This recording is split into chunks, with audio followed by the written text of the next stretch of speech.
Kita juga menggunakan motif-motif yang kita riset sendiri sehingga beda dengan motif-motif yang lain. Dengan kita melihat motif aja kita sudah tahu itu motif dari Tenun Kutaraja. Assalamualaikum warahmatullahi wabarakatuh. Perkenalkan, nama saya Zulhelmi, saya owner dari Tenun Kutaraja.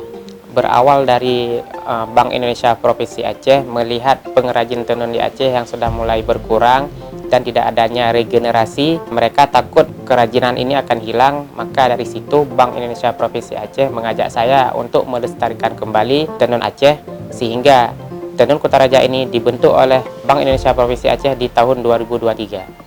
Perbedaan Tenun Kutaraja dengan tenun-tenun yang lain itu mulai dari bahan bakunya. Kita menggunakan bahan baku yang ramah lingkungan, yaitu menggunakan benang katun dan benang sutra. Juga kita menggunakan pewarnaan alam yang ramah lingkungan dan baik untuk kesehatan. Dan kita juga di Tenun Kutaraja pewarnaan alamnya kita mengangkat dari tumbuhan-tumbuhan lokal yang mungkin punya khas sendiri di Aceh, seperti di pewarnaan dari pohon mangrove, dari pohon ketapang, dari kopi, begitu. Pengrajin Tenun Kutaraja kita memiliki 7 pengrajin, dan juga untuk ready to wear penjahit kita memiliki 2 pengrajin yang latar belakangnya mereka tamat dari sekolah SMA.